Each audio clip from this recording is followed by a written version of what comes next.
In 1975, a groundbreaking book introduced some new concepts, like speciesism, like racism and sexism, only with an oppression that was broader and encompassed all animals. And so amid calls for black liberation and women's liberation, why not animal liberation? Philosopher Peter Singer asked the question, wrote the book. It spawned animal rights. Peter Singer is next on the PETA Podcast.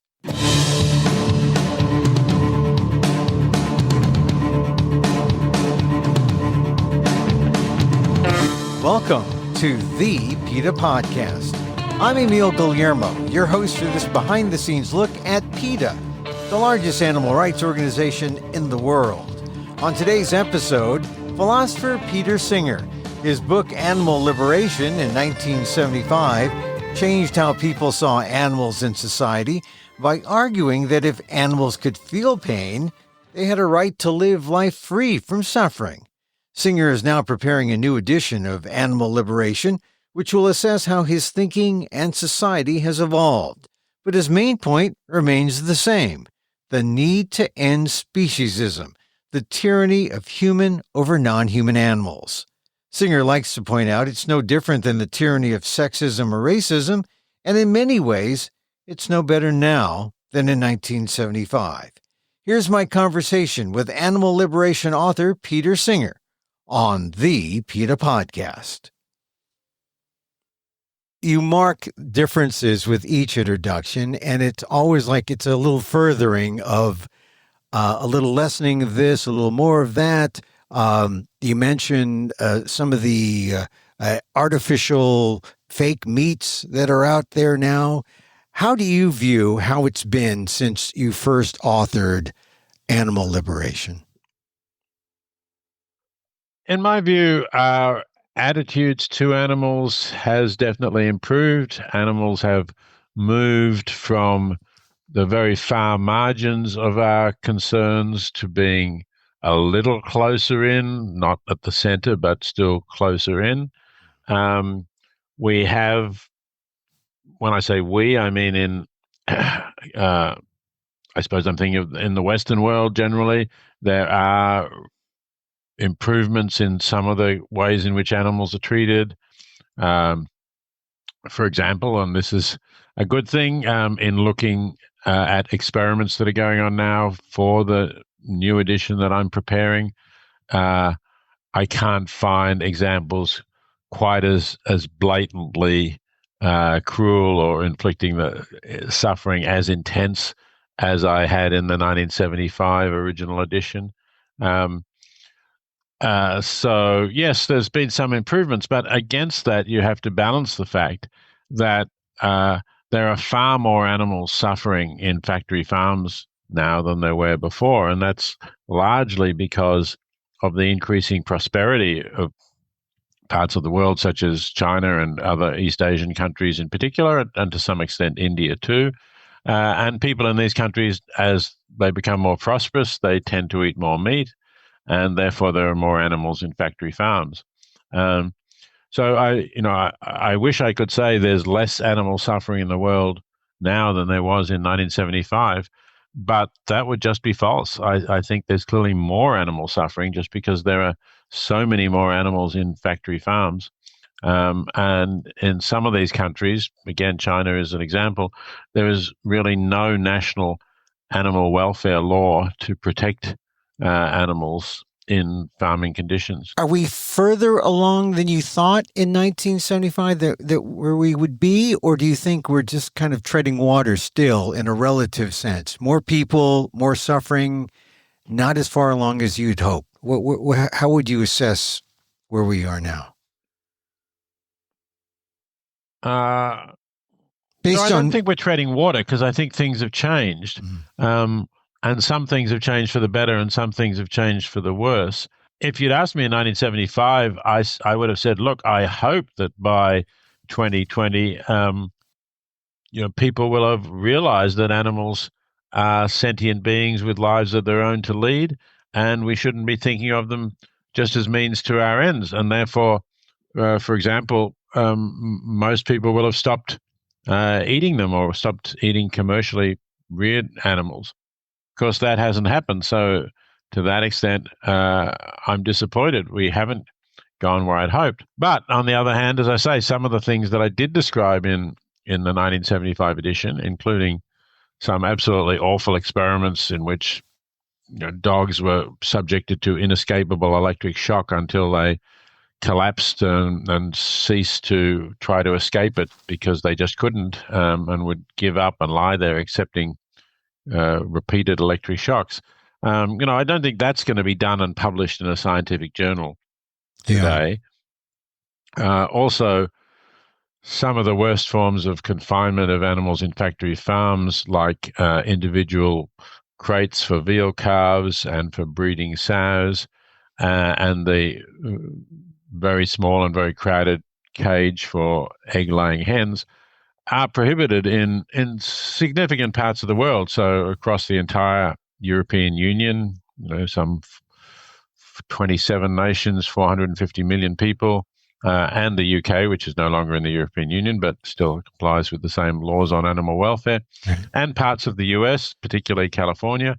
So definitely there have been signs of progress. They're not universal, unfortunately. So the progress is there. When you wrote the book in 75, did you think that your book, Animal Liberation, would be received in the way that it has? Because in some respects, not only are you the author of Animal Liberation, but how does it feel to have birthed this book and essentially the movement as well? Well, I'm obviously, very pleased that there is a movement. I'm very pleased that the book helped to inspire that. I wouldn't say I was the only one, but probably I was the one who did most to put these ideas into the mainstream and into the media and to provide a philosophically rigorous account of why animals matter and why the way we're treating them is indefensible. I mean, it would have been terrible if that had had no impact at all.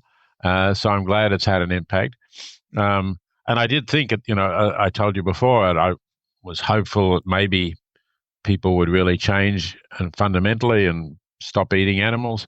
But I also sometimes thought, here I am coming out against such huge interest groups, the entire farming, agribusiness industry, the scientists performing research on animals. What hope do I have? I'm going to publish this and it's going to basically disappear. So that hasn't happened either. The book has been continuously in print for 46 years now, which is pretty unusual for books. All of that is of course pleasing, but I do want a lot more change. Well, one of the concepts that your book introduced, and it's really the anchor of animal liberation, it's the idea of speciesism. You still kind of apologize for the awkwardness of the word somewhat, but it does describe what it is that must be eradicated and is really the basis of, animal liberation. Here's what is your feeling about the idea of speciesism today? Is there how much? I guess we have a lot further to go for it to have the kind of impact that it needs, right?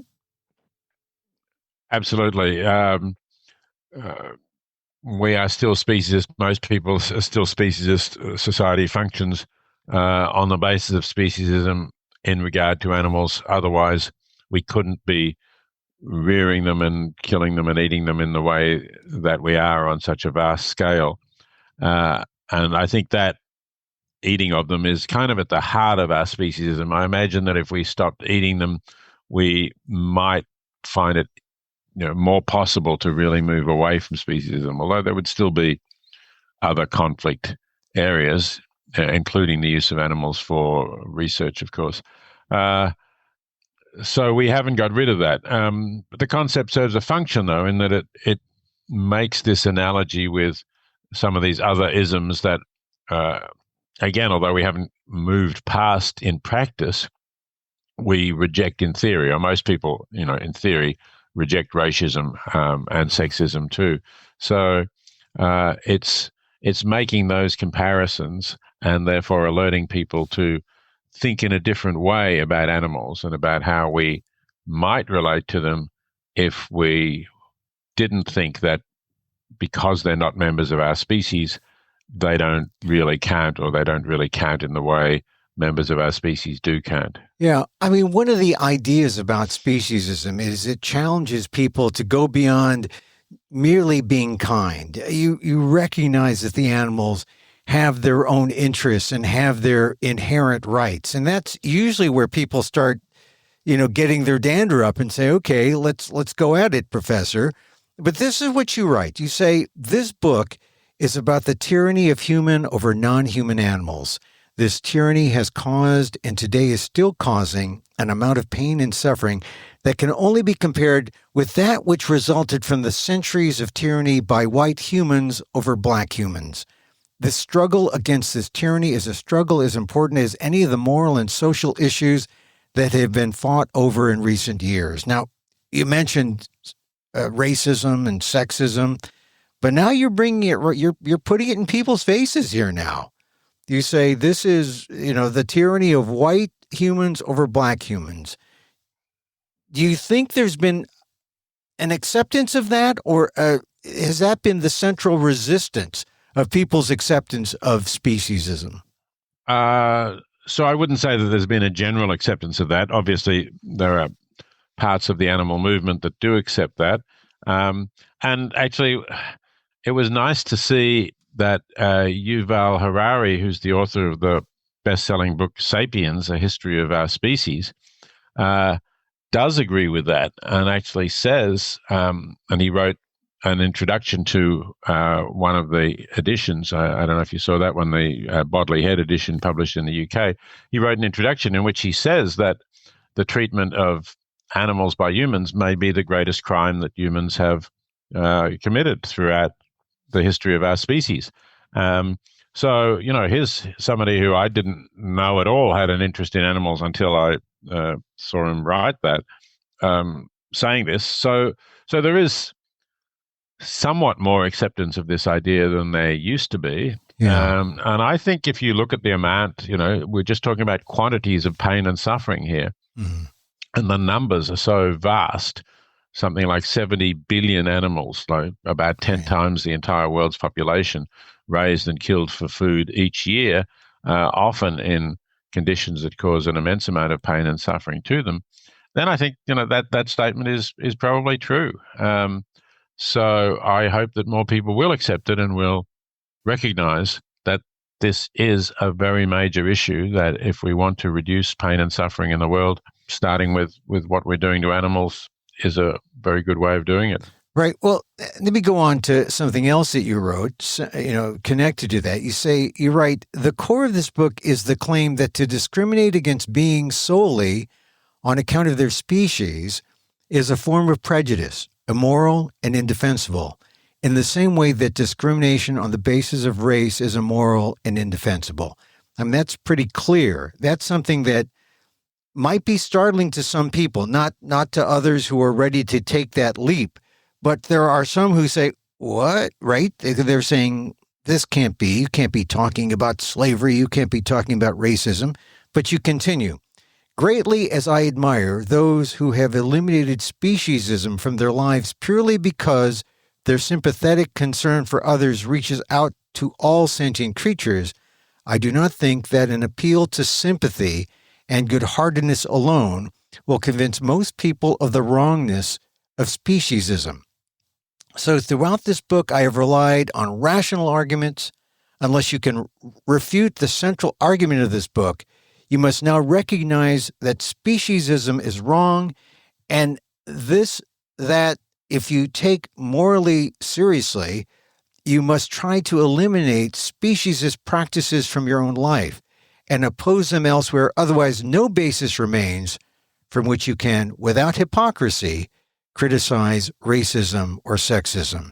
And I bring this up again because it really becomes the thing that if you cannot accept, this, then how can you not appear hypocritical when you are, say, you're anti-racist or you're anti-sexist? You must embrace the animals. I think that that's right. And of course, that is an argument that I suppose has not yet been accepted. But I am trying to put, as I say, a rational argument out there. And that's because, of course, my background is in philosophy, and philosophy deals in rational arguments. But it's also because I think if we just go by people's sentiment and their sympathy, you don't get the result that I want. What you get is that people are appalled by the treatment of dogs, let's say, and the fact that in some parts of the world people eat dogs and treat them very badly before they kill them and eat them. But these same people who are appalled by that are not at all appalled by the treatment of pigs, which might be just as bad and is on a vastly larger scale in the factory farms of the United States and pretty much everywhere else. Or you get people who will be outraged by the killing of the shooting of a lion, or an image of somebody killing a seal on the ice, but they're not at all troubled by people killing other animals that they don't feel are as attractive. And I wanted to move beyond that, and I think the argument is a rational one, and I still think that it's difficult to reject racism and sexism and still defend speciesism. Just say, yeah, somehow, one way of drawing the line around our race or our sex is wrong, but the other way of drawing the line around our species, that's fine. I don't think that cuts it, really. But really, if you get people to accept that, then the game is over. Then animal liberation has won, right? I mean, that's the high mountain that we climb. Yes, you're right.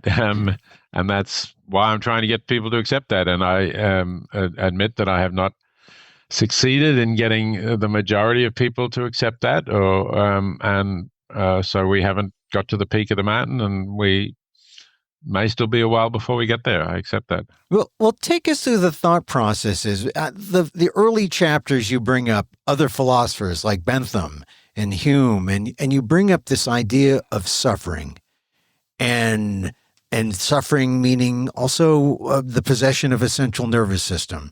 These are things that animals experience. They suffer, they have central nervous systems, and then, but essentially you're saying, are they equal to humans?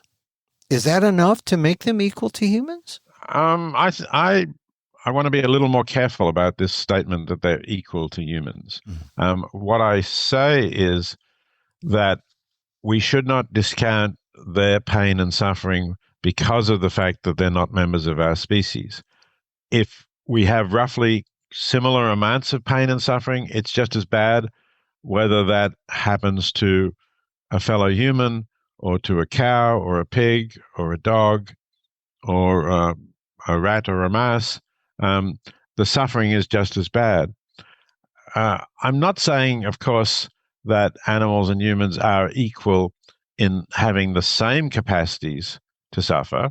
We may suffer because we, know that we have to do something unpleasant next week, or, because we're anxious about not passing an exam, or a whole lot of reasons for suffering that make no sense for non-human animals. And some of them may suffer also in different ways because of their having more acute senses in various ways that they have evolved to survive. So there are differences, but I'm a little wary of saying just a general statement like the animals are equal of humans. What I'm saying is we should give equal consideration to their interests where their interests are similar to ours, where they have comparable interest in not feeling pain or not suffering or enjoying their life. That's the kind of equality that I'm looking for. Right, because a lot of people who are opposed to you would say, oh, we're not equal. I'm more, I'm worth more than my dog, or, they'll come up with something like that. So it's not a perfect equality in that sense, but it's what, capacity to feel pain? Where beings have a capacity to feel pain, then the pain matters, and how much it matters does not depend on the species of the being. It may depend on to what extent they feel pain, what they are feeling, and sometimes that's rather hard to know. But you said earlier, well, animals have central nervous systems and so on. Well, not all animals do. And Right. in fact, I think where animals don't, like if we're talking about an oyster, I think it's very unlikely that an oyster can feel pain. It doesn't really have a central nervous system and a brain in the way we do. So in that sense, you could say, well, animal liberation is not for all animals, because if it's true that oysters can't feel pain, then it doesn't make sense to say we should give equal consideration to their pain because they just don't have any. In that sense, they're more like a plant. So, it's a matter of looking at every different species of animal and saying, what can they feel pain? What do we think that causes them to feel pain? What are their mental states? But I do think that whenever animals have a capacity for suffering and pain, then that's something that needs to be considered, and considered for what it is, not discounted because they're not humans. And then who becomes the arbiter? I guess humans are the arbiter, right, of who gets rights or who gets some kind of deferral or who gets some special status? Yes, I mean, there is no one else who can be the arbiter.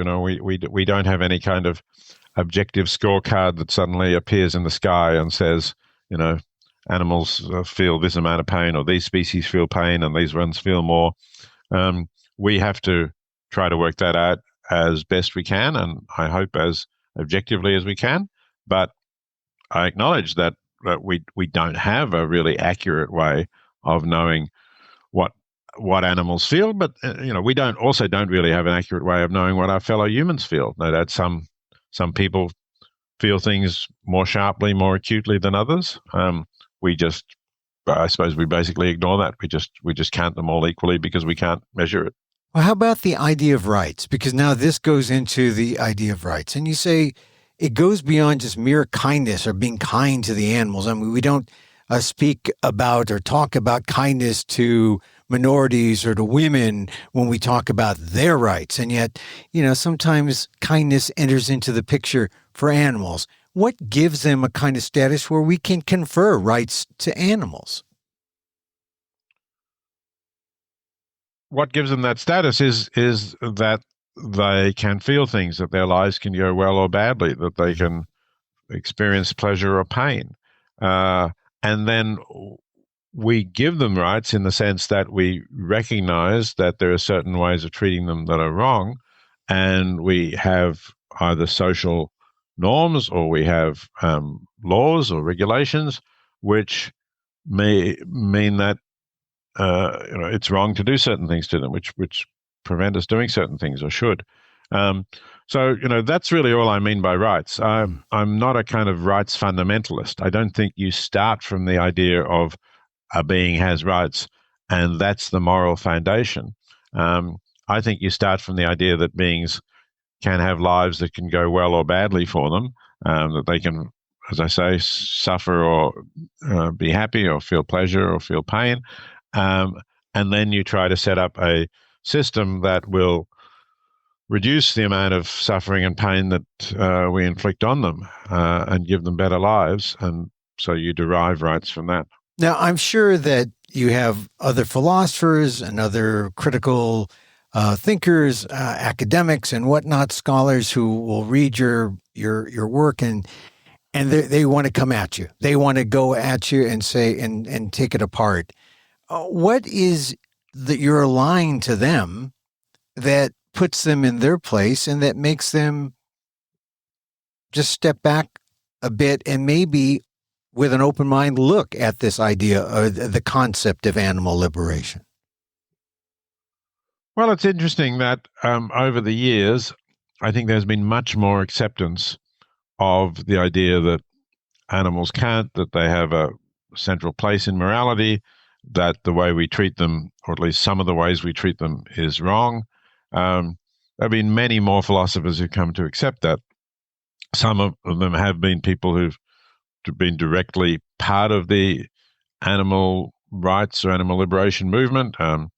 Obviously, say Tom Regan, who wrote The Case for Animal Rights and several other books, is a good example. We sadly lost him a couple of years ago, but it's been interesting that people from other traditions as well have come to this view. So a relatively recent example is Christine Korsgaard, who's a professor of philosophy at Harvard and probably the leading follower of the Kantian tradition in ethics. That is the tradition that goes back to Immanuel Kant, the late 18th century German philosopher. And Kant himself had no space for animals. Kant himself says basically, because animals are not autonomous and self-conscious, we don't have any duties to them. So, the only reason that it's wrong to be cruel to an animal, according to Kant, is that then you might develop a cruel disposition and you might be cruel to humans. The same thing that Thomas Aquinas said, incidentally, 500 years earlier.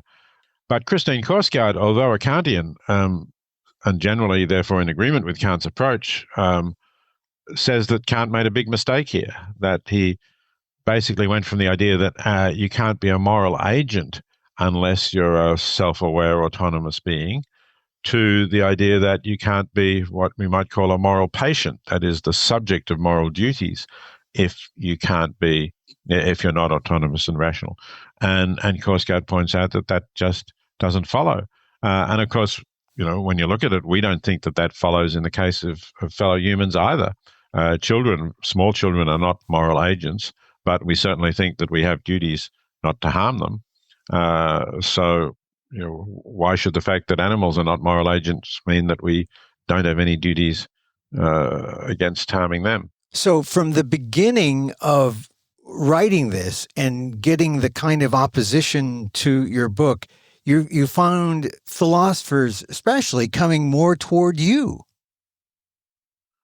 Yes, not all of them, but I think it's an increasing trend, and I think particularly younger philosophers who've developed since animal liberation was out there and since this debate was out there, a lot of them do now accept at least a large part of this approach, and that's certainly been encouraging. And the other thing is that it is now a central part of courses on practical or applied ethics.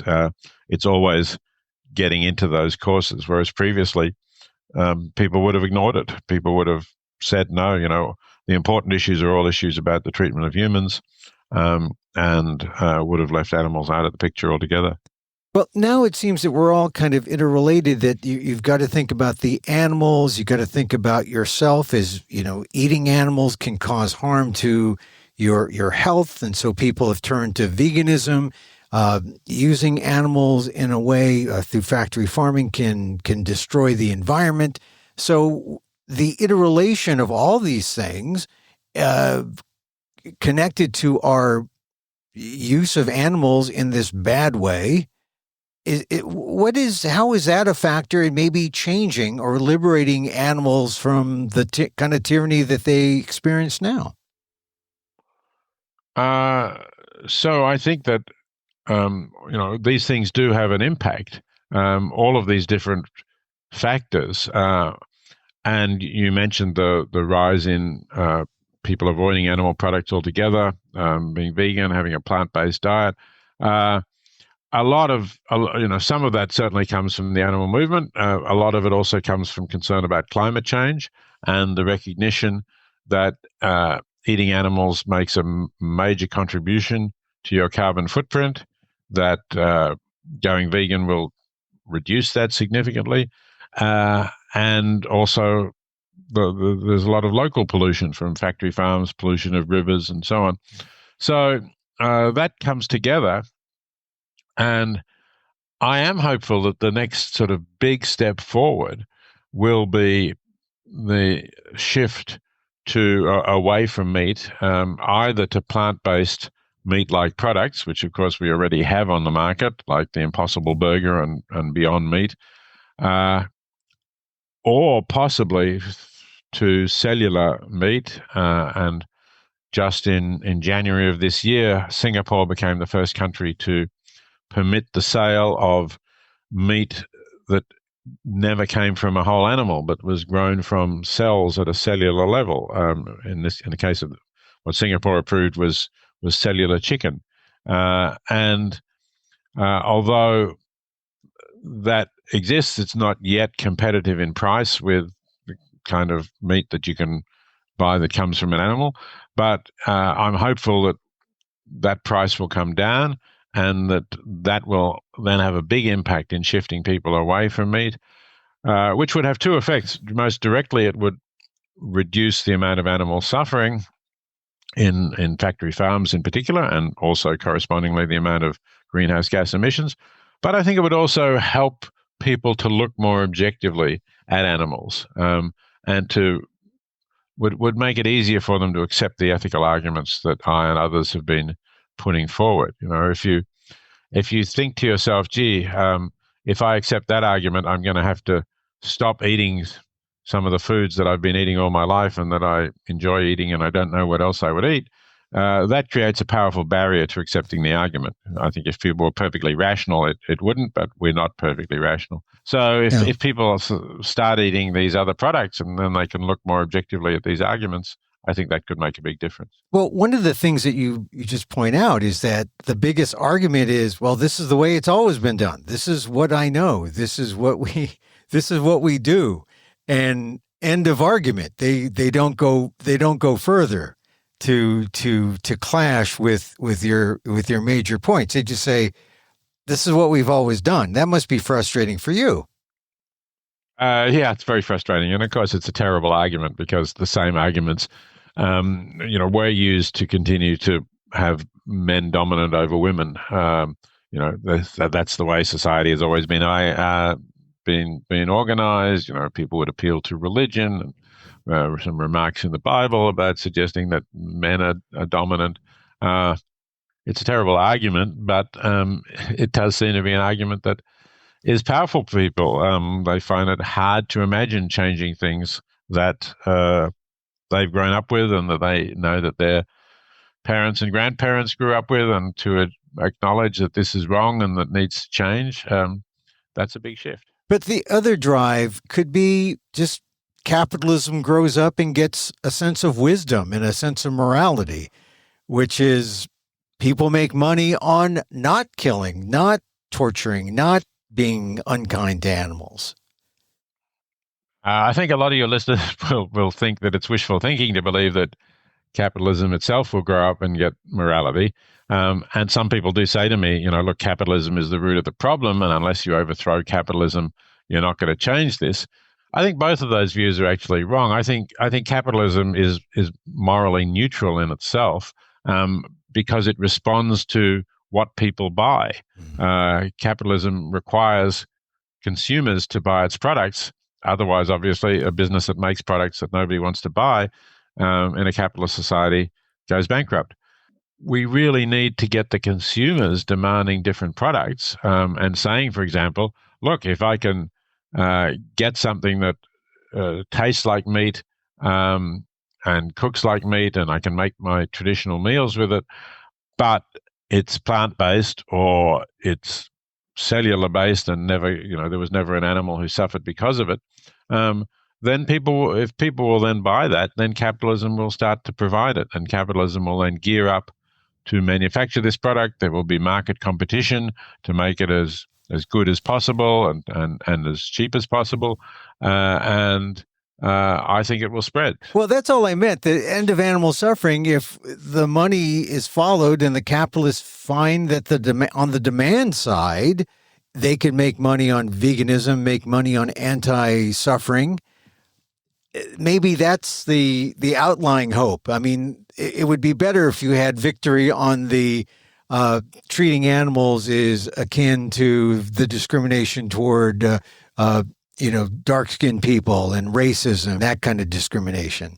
I think that's the high peak we want to climb. But really, any entree to the truth or any entree to the goal is welcome.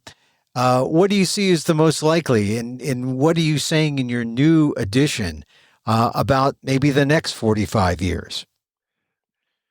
Yeah, well, I'm still just drawing together the research for the new edition, so I can't exactly tell you what my conclusions will be.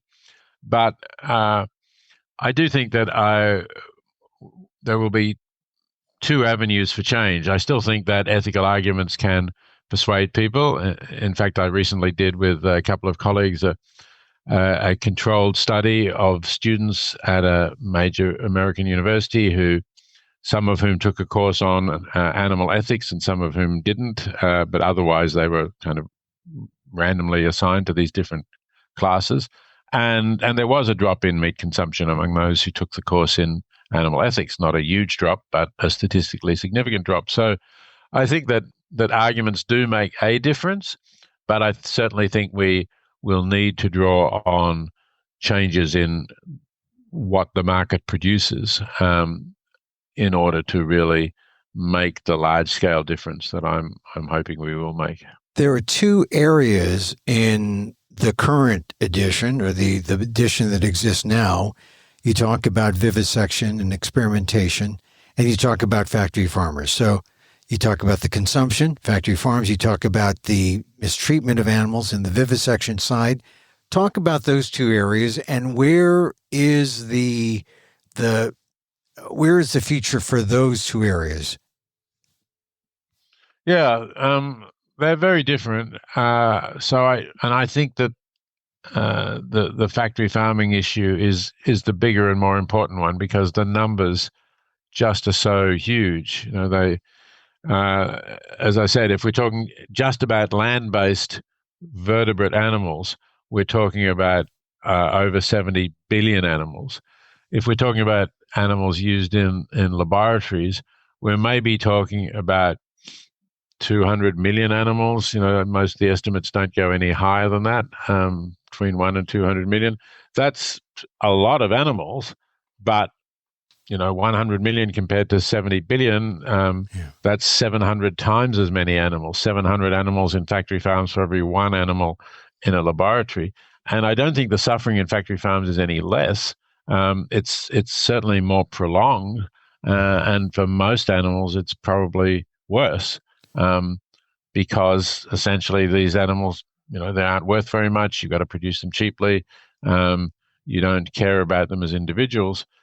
So I think in that area, as we've been saying, we have to try to provide alternatives that people want to buy and want to eat, and then maybe we can shrink that down.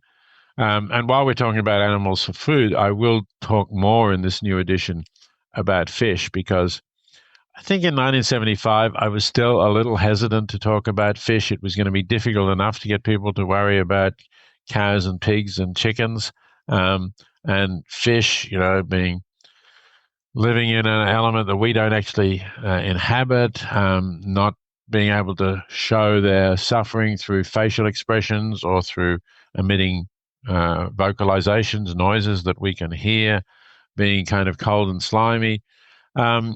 People seem to have so little empathy that I didn't really want to say much about that. But I think now some of the animal organizations are doing more to arouse concern about fish, and the numbers, again, are even far larger than the numbers of vertebrate land animals. Estimates of the number of fish killed by humans each year go over 1 trillion, over 1,000 billion, in other words.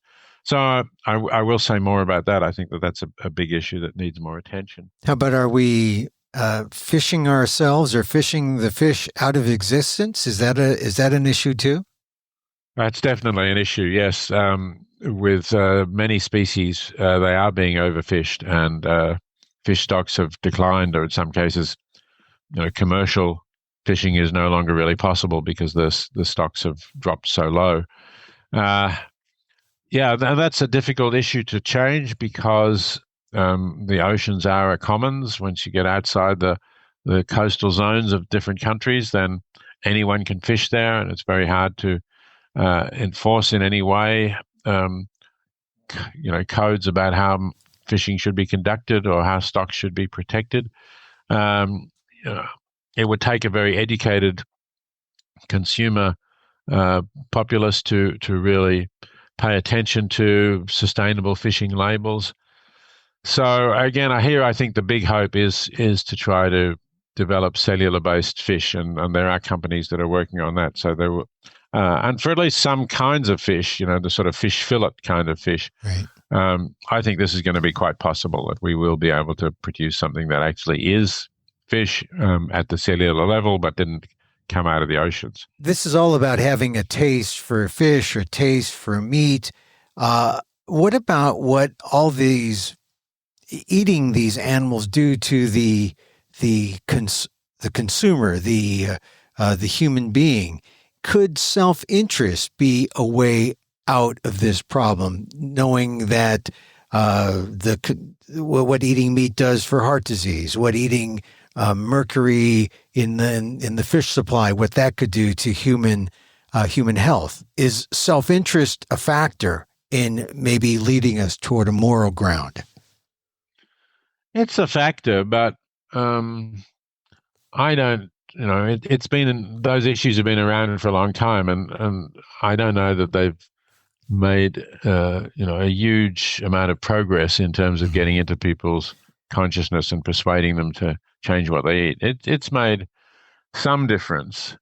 Diabetes, heart disease, I mean, that could change. I know there's a lot of evidence, and there's a lot of good reports. The Lancet has come out with these series of reports about how both for human health and for the health of our planet and the climate, we need to dramatically reduce, in particular, our red meat consumption, but also reduce other animal product consumption to lower levels. And yeah, I think more doctors are aware of that. Maybe it's making some difference.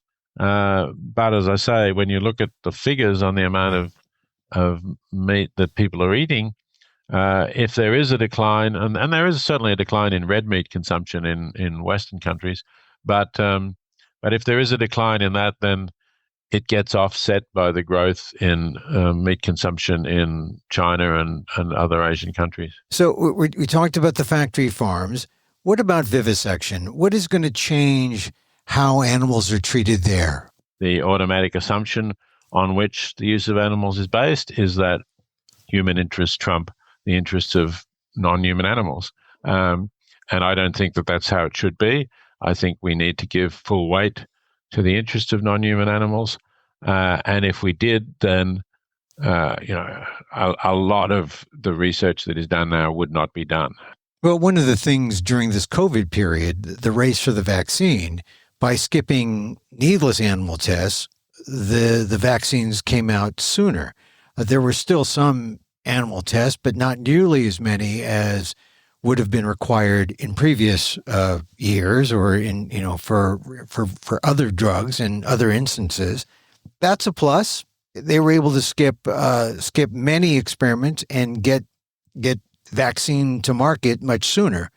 Do you think that's going to have any kind of impact in your mind, or is this just a one-off? It certainly should have an impact. You're quite right that in emergencies we do tend to skip some of the animal research, and in fact, in the case of the coronavirus pandemic, we had tens of thousands of volunteers, human volunteers, offering to take part in research to help develop a vaccine sooner, and developing the vaccine sooner without going through that animal route undoubtedly saved many human lives, because every day sooner that we get the vaccine, we have thousands fewer people dying. We are finding more alternatives that include the use of humans, and also, of course, include artificial intelligence, modeling compounds and working out in advance what is likely to have some prospect of helping us and what isn't. And there's also development of using cells, isolated cells, rather than whole animals. I think all of these things are making progress and reducing animal suffering. But there are other things where animals are continuing to be used, of course, and there's a lot of new areas of research that I guess can't really be done without animals. For example, gene research, trying to modify genes and seeing what that does.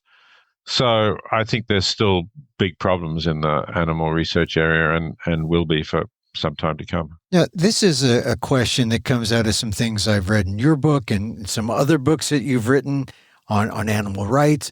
and it's about how you deflect criticism when people look at a typical look at an animal rights person. The first thing they do is, as you know, they look at your shoes. Are you wearing leather? Are you eating a burger? Are you eating? How do you view that? How do you, as a person who wrote Animal Liberation, how do you deflect that kind of criticism? How do you go after that? Well, not wearing leather shoes is a start, obviously. And there's no need to wear the leather shoes at all. We have lots of good non-leather substances that we can make our shoes of. And I, you know, apart from the Impossible Burger, which I tried because it was a plant-based burger and I hadn't had a burger for decades.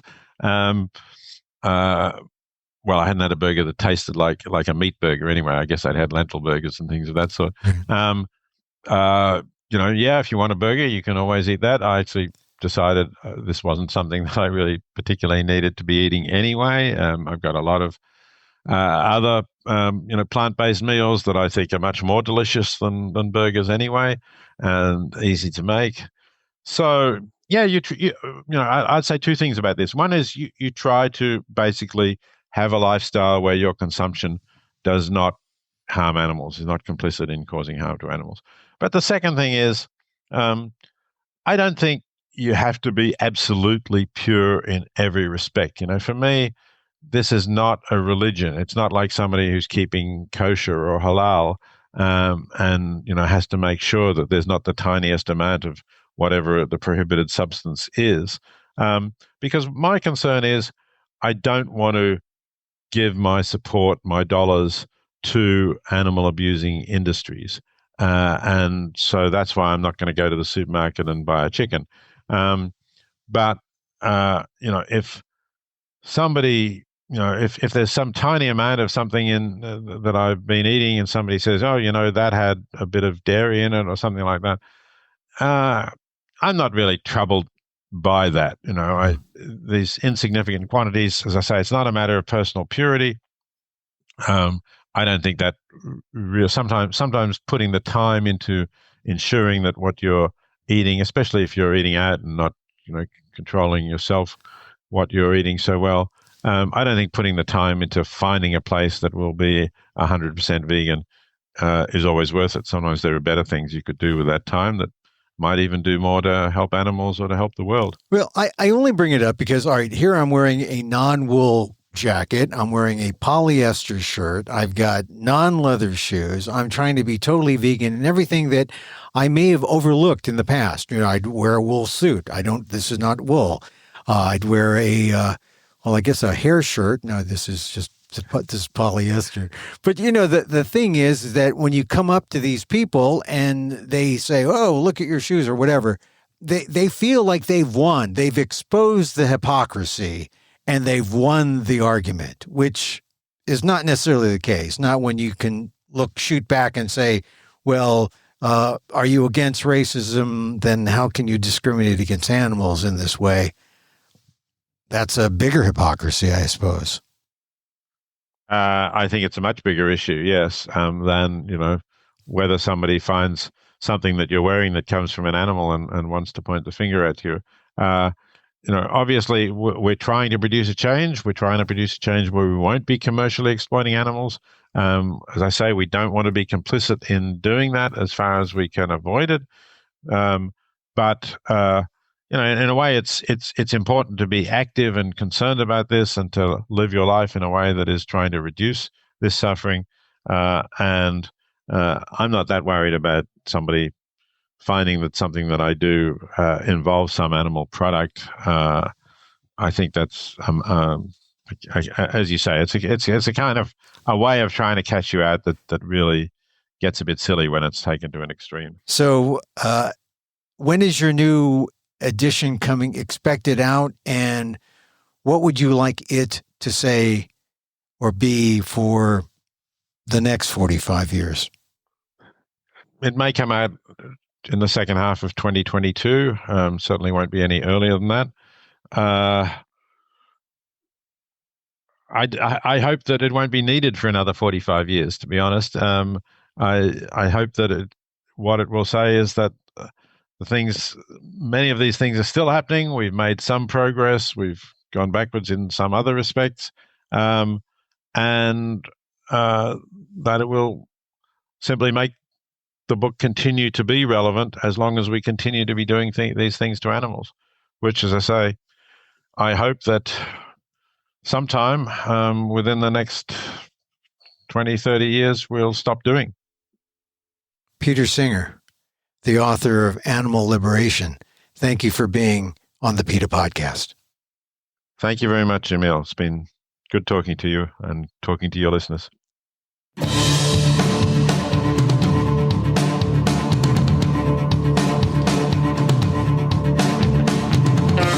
Peter Singer, author of Animal Liberation. He talked to us from Australia. And that's our show this time out. Thank you for listening. Contact us at PETA.org. You can find me on Twitter at Emil Amok, that's EMILAMOK, or on amok.com, AMOK.com, or see my work at the Asian American Legal Defense and Education Fund, AALDEF.org/blog.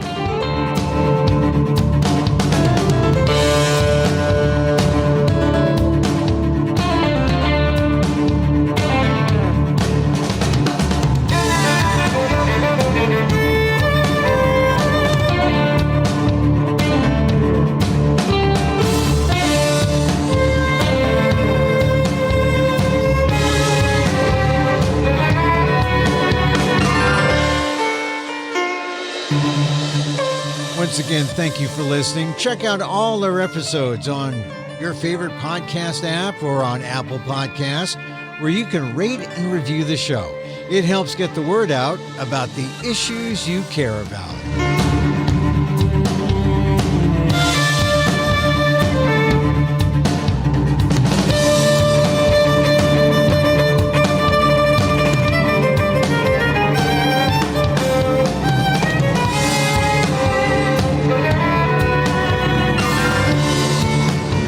Our music is provided by Carbon Works. Check them out on YouTube. And join us again next time for more insight into animal rights and the fight for a cruelty-free world on the PETA Podcast. I'm Emil Guillermo.